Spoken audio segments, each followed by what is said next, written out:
भाई दूल्हा बनने वाला। अरे आज तो मजा आ जाए। हाँ कि झमकवता डू साड़ी अरे जवन फल बने वाला बा। देखिए द्रौपदी भगवान के खून में थोड़ा सा रंगारी लिखा रहता है और हमारे भाई लोग हैं देखिए तनी हाला करेगा हो भैया। सुनिए ना बबुआने नहीं ईरानों में भी रहता है। अभी आप हमसे मिलेगा कि बबुआन होई रे पगली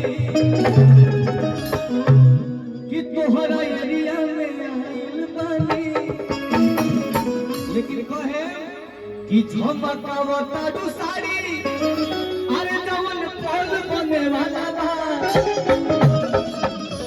कि ओइले बबुआन हो माहौल बने वाला बा। ओइले बबुआन हो माहौल ओइले बबुआन हो माहौल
हटा देखावा जाने हमारा के पूरी तक रुपया 50 पचुमाई हमर बोला कि खाली अखिया मिला बता तान के डर नहीं जान के।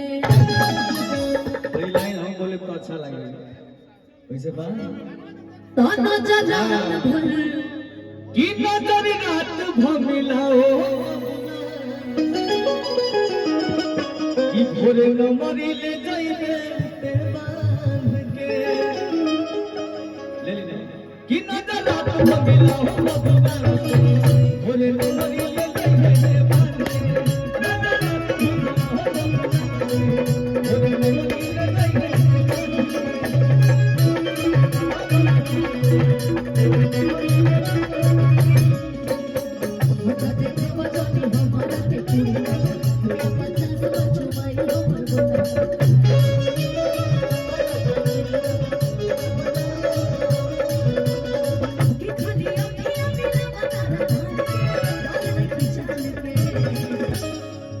भैया देखिए उन्हें बैठल बानी हमारे भाई लोग कि नजर रात भो अरे मिला हो बबुआन से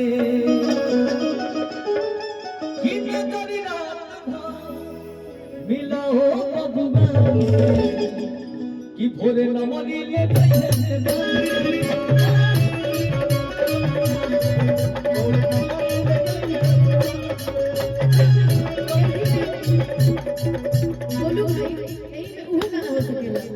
गोरखपुर गया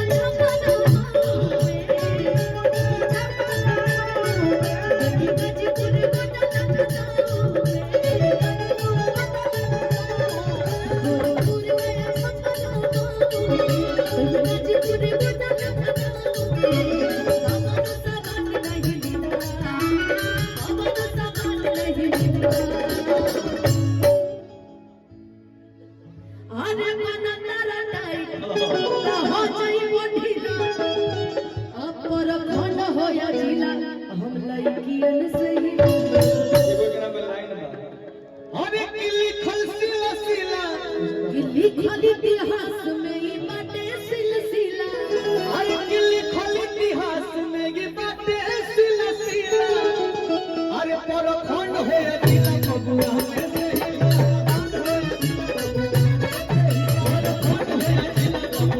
पूरे